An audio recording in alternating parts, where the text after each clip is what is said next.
and he's in trouble. He's going to run. He's going to get the first down. Don't sleep on those legs. Oh, he faked the slide. Sauce time.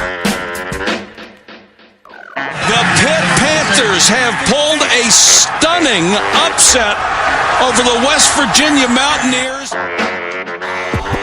And Johnny Majors gets a ride across the field. What is up, everybody? Welcome back to Simple 5 Podcast. I'm your host, Zach Kaminsky. Once again, going through a flu game as far as podcasting goes. No one's ever been more dedicated to the craft than I am. But I'm joined by my co-host, Mason Kling. How are we doing tonight? Happy, healthy, not having a flu game. So, pretty well. Shout out to you for pulling through. I mean, really, it just seemed like you were really getting on me for having a flu game, but appreciate the kind words, even if you're torturing me with your status of health. Well, I mean, flu games have worked out for us in the past, so that's juju. It's good juju going into the weekend. This is true. So what do we got this week? We got the Duke game, and we're losing. As we're recording this, we're losing to VCU by 6 at the half. So that's always cool. We're such a basketball school. Wasn't it really cool that we demolished Pitt Stadium so we could do this? Yeah. I love losing by 30 to Michigan. Well, at least for Michigan, you could excuse that they're ranked, but VCU. And a good team. Yeah. This is VCU. I mean, they'll make the tournament if they win their conference, but yeah, this is not good. Not good at all. Are we thinking that Jeff Capel's getting fired after this year? I don't know, man. He can recruit. He just recruits scumbags that can't stay on the floor and transfer in a year. So if he just keep the talent and develop it, I think he's a good coach. But he hasn't done that. It's getting to the point where he's been here for a couple years and probably is on his way out. You got to think just because even if he gets these guys here, they just don't look good. It's like they don't look good on the floor. Yeah. Other than Champagny, who was the only player he did anything with, he's a very good player, but hasn't done jack shit in the league. So they probably need another year in college, but yeah, he should have. Who knows if he would have just used that year, or we would have had another incident like the one with Xavier Johnson. Yeah. All right. Enough about basketball. Let's get to the sport that we all care about here. That is Pitt football. At 12 o'clock on Saturday, we are playing the Duke Blue Devils in the senior game.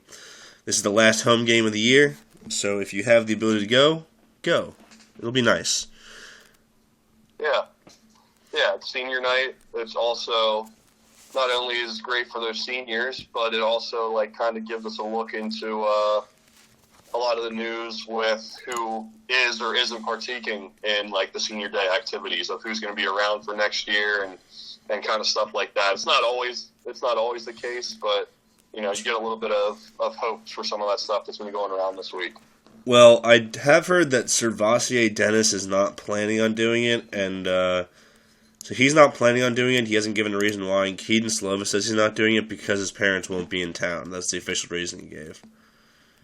Yeah, let's hope we're not running it back, but probably running it back. Well, for Servassier, hopefully he'll stick around. Oh, we definitely want him to run it back. That's for sure. Yeah. But yeah, it would be a cool game. Last one for the year in Hines. I don't know how great the turnout will be because it's Thanksgiving break for students and stuff. So no, it's not. Yeah, they have the whole week off. Oh, is that a new thing? That's right. Yeah, I completely forgot about that actually. Or maybe I might be misinformed. My brother is just coming home on a whim, but I'm pretty sure they have the whole week off. Okay. Yeah, you're probably right. You're probably right. Yeah, if you're out there, go to the game. It'll be last home game, so make the most of it. And I mean, actually looking at the game here, it does seem like it's going to be sort of almost. This game seems like it'll be the defining point for if Pitt can turn around this season. Because out of the 4 teams that we've played in this sort of last third of the season, Duke seems to be like by far and away the best. Go ahead. Which is crazy. You wouldn't think that. You wouldn't think at this point at the end of the year this would be. I mean, UNC has the Coastal locked up, but this is kind of the race for second right here between us and Duke. Absolutely, man. And like Duke, this is also under first-year coach Mike Elko, and like sort of the difference between Duke and Virginia is like insane. Like between first-year head coaches, sort of. Not in like similar situations. I think Duke is somewhat of a much harder situation to be in than Virginia, but what Mike Elko has done here is ridiculous, especially on offense. I mean, Duke is scoring 33 points a game, which is unheard of. Yeah. If they can do it with the talent that they have at Duke, there is no fucking excuse we can't do it in Pittsburgh. Yeah, and most of this is most of this is sort of coming from their sophomore quarterback, Riley Leonard, who has played sparingly in his freshman season, but this year he's throwing for about 65% completion percentage, just a hair over 2,000 yards, 7.6 yards per throw, which is a little lower than what you'd want it to be, but that's good for 13 touchdowns and 5 picks. He's also one of their biggest rushing threats. He's got 625 yards on the ground this season with 10 rushing touchdowns. So if they're going to get a score, it's probably going to be from him. Yeah, he's the engine of their offense. But like we said last week about Brandon Armstrong, anytime your quarterback is your leading rusher, that's not always a great thing. So hopefully, whatever game plan, Leonard's definitely a better version of that. But whatever game plan we used last week to get after Armstrong and kind of contain him, use that same thing again, and don't let him be the one to beat us. Yeah, I agree. I mean, it is strange that like he is their leading rusher because Duke is averaging 200 yards rushing per game, which is more than Pitt is, if you can believe that. But it's sort of it's you have to kind of take it with a grain of salt, right? Because they are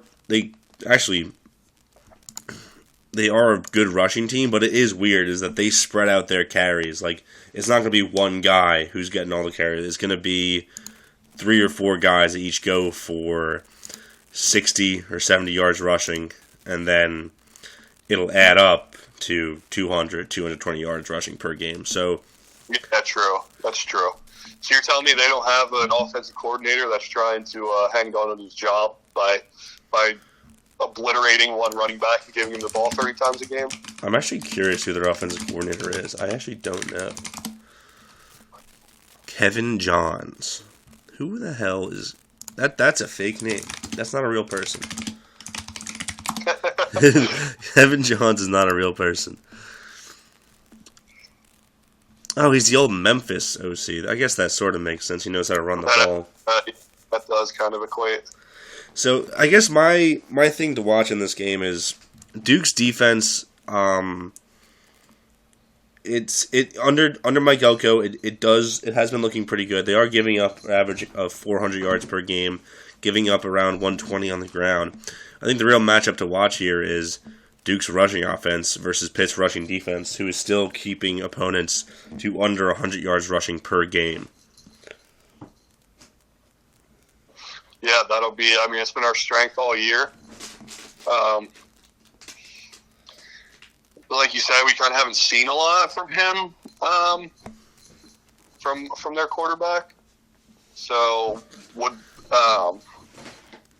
would be nice to kind of, I don't know, like I said earlier, to not have him be the one to beat us, but at the same time, you got to have the rushing attack up to par to beat them as well. Right. The rushing defense, I should say. Right. I mean, the funny thing is, even in their 3 losses, which are UNC, Georgia Tech, and Kansas, they lost by a combined 14 points between those 3 games, which is just insane. Just for Duke, knowing what we know about them. But even in those losses, right, they still had a decent rushing numbers, right? Like, they ran for 142 in the loss to Georgia Tech. Against UNC, I believe they ran for almost 300 yards. Yeah, Duke ran for nearly 300 yards against UNC. They just couldn't contain Drake May. And then in the loss to Kansas, I believe they ran for over 100 as well. So it'll be sort of interesting to see that, like, what does this team look like if Pitt's rushing defense can hold up, right? Like, we don't know. Yeah. Oh, God. Yeah, we just don't know what we're going to see from Duke if it's not if the rushing attack isn't working. Right. Yeah. No, that's a very valid point. And I think that's the way it's going to go. To be honest, front four is going to be eaten again. Not going to have to bring a lot of pressure, but when we do, it's going to result in sacks. And I think that's a good winning formula for this team. Yeah. My last thing here is that I think I might have mentioned this earlier, but this might be sort of, if we can win this game, I don't think it's any question we should beat Miami next week. So, as far as looking at the not the success of the season, but sort of turning around the season, this game is going to be of the utmost importance. Yeah, it's a big one. It's a big one for a mediocre season, but I mean, if we can win our last, put a little streak together at the end of the year here, I think that even though the season isn't like what we wanted to be, like it's still huge to kind of put a run together at the end of the year here. It's definitely huge to salvage it from what it had become. Yeah. It'll look better on paper for sure.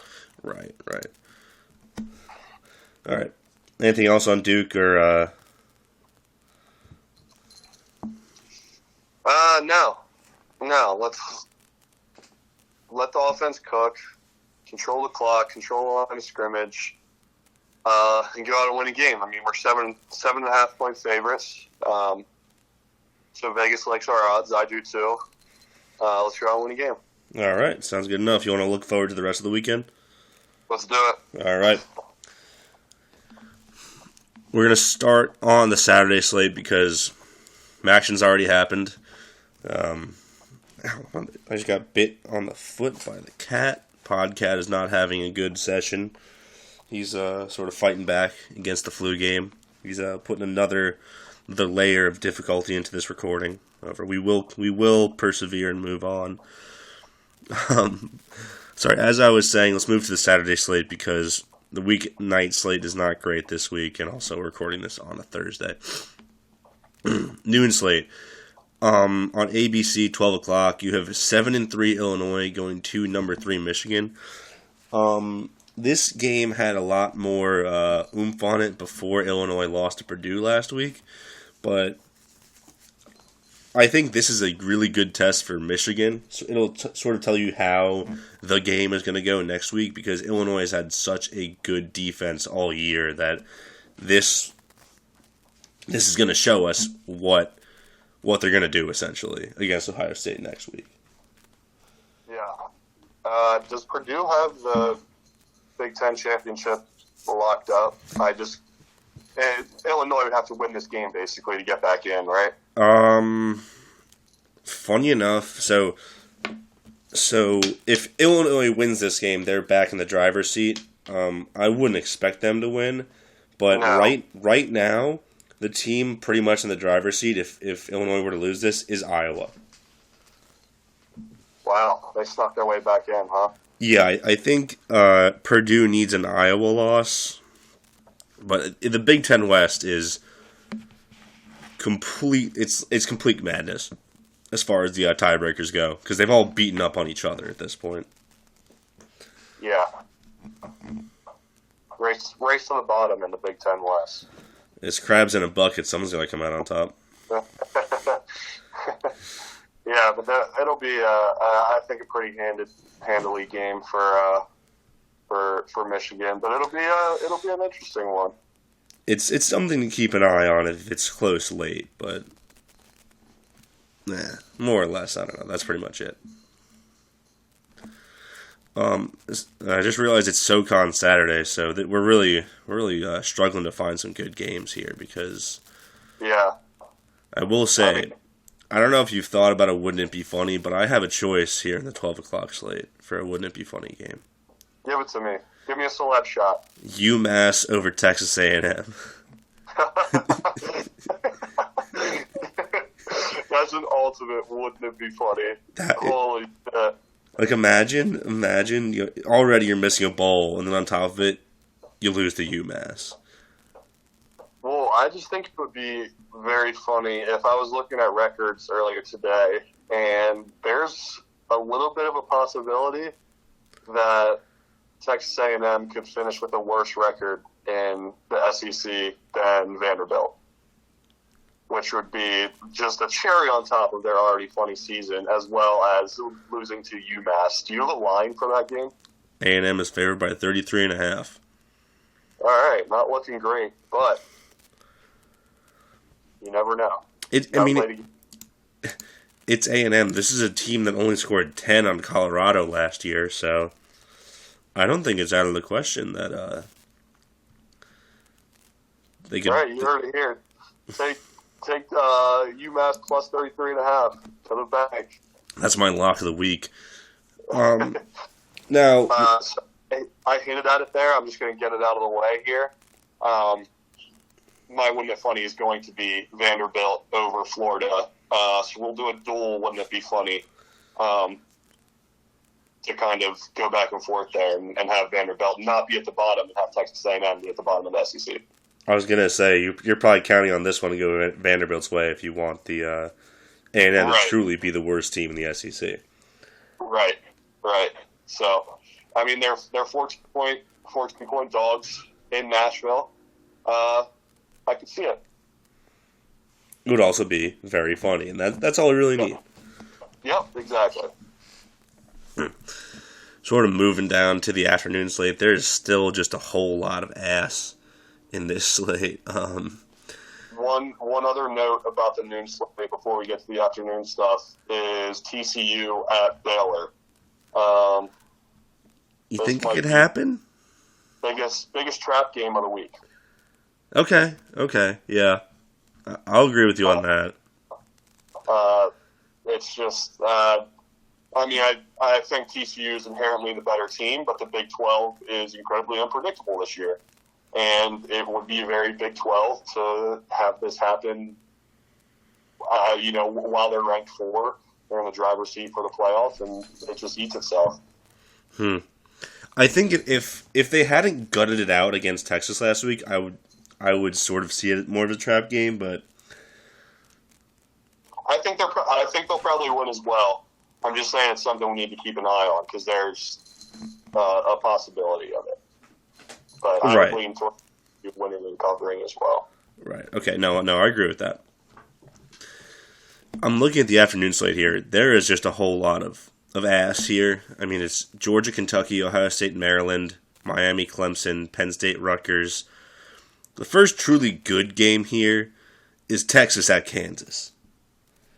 And I need this to be a Kansas win. Because that means that Kansas is on a 2-game winning streak against Texas.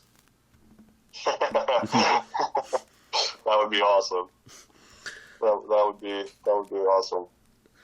That's I don't hate it. I don't hate it either.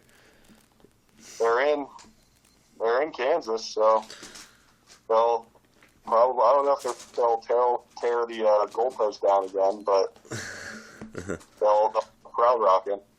Well, if you think about it, because Texas is leaving in a couple seasons for the SEC, if Kansas were to win this one, it might be the last game of this series played in David Booth, Kansas Stadium.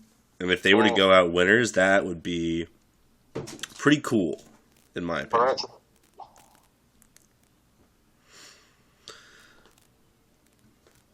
Wait a minute, what? Am I seeing it right that this week is Bedlam? Why is Bedlam this week? That one this week. I don't know why it's not during rivalry week. I just realized this for the first time. OU is a 7.5 point favorite at home. Yeah, I guess that makes sense. Oklahoma State's sort of fallen apart the last couple weeks. I think that this is one of those games that at the beginning of the season you would have thought would be like must see TV with playoff implications, and it's just the exact opposite. No, it's two teams having a mid-off. Yeah. I don't think that Oklahoma's just fighting and clawing to get to a bowl game. The fact that Oklahoma could miss a bowl in its first season under Venables is very, very funny to me. Yeah. Yeah.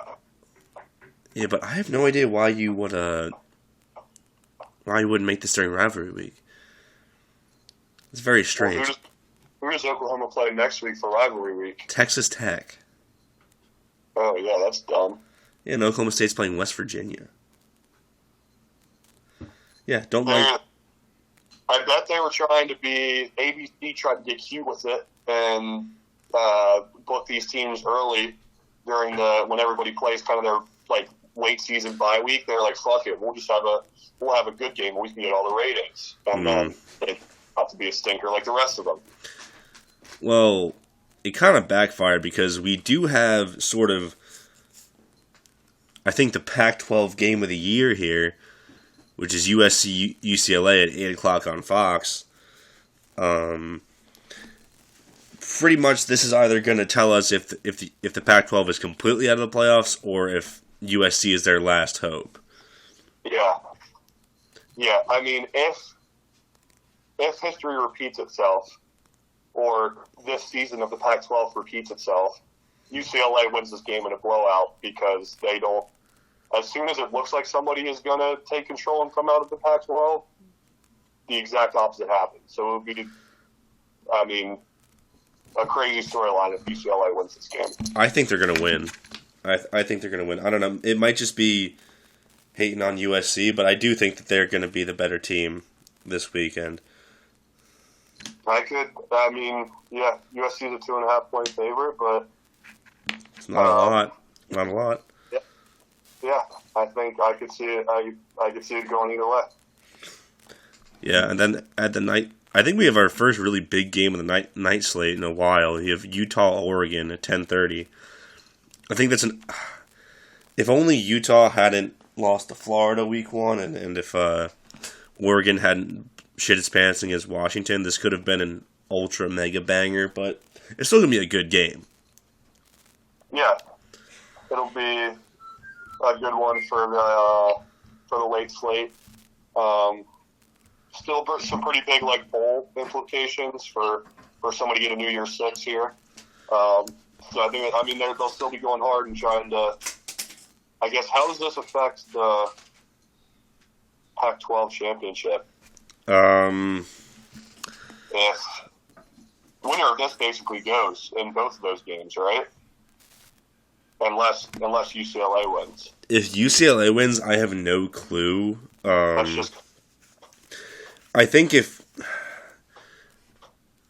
I don't know, man, because Utah beat USC but lost to UCLA, and then Oregon beat UCLA. I would hate to be like a statistician whoever has to keep track of like what's the tie break between records because they all just beat each other. I think if USC loses, it's going to be SOL because it lost to two of the teams here. But this is a Big Ten West situation here where everyone is beating everybody. So funny. So funny. All right. Anything else on the slate here? No. Like we said, not a huge one. This is a great weekend that you can, go out with your girlfriend and do some winter stuff before you have to lock in for rivalry week, conference championship week, and bowl season. So, if you're not locked into one of these games, go, take some time off. Yeah, take a walk, Spend some time with your family before you're watching bowls every day for the next 6 weeks. Yeah. Especially with, shout out Maryland, the state of Maryland, for making gambling legal here soon, and I will be locked in for bowl season. Yeah, that's fair enough. That is fair enough. All right. That'll do it from us for the Duke preview. We'll catch you on the recap after the Duke game. Just a reminder, follow the podcast on Twitter at SimplifiedPod. You can follow your hosts. You can follow me at Armor Langer. You can follow Mason at Clayson_Ming. And with that, we'll see you in a couple of days. Have a pet.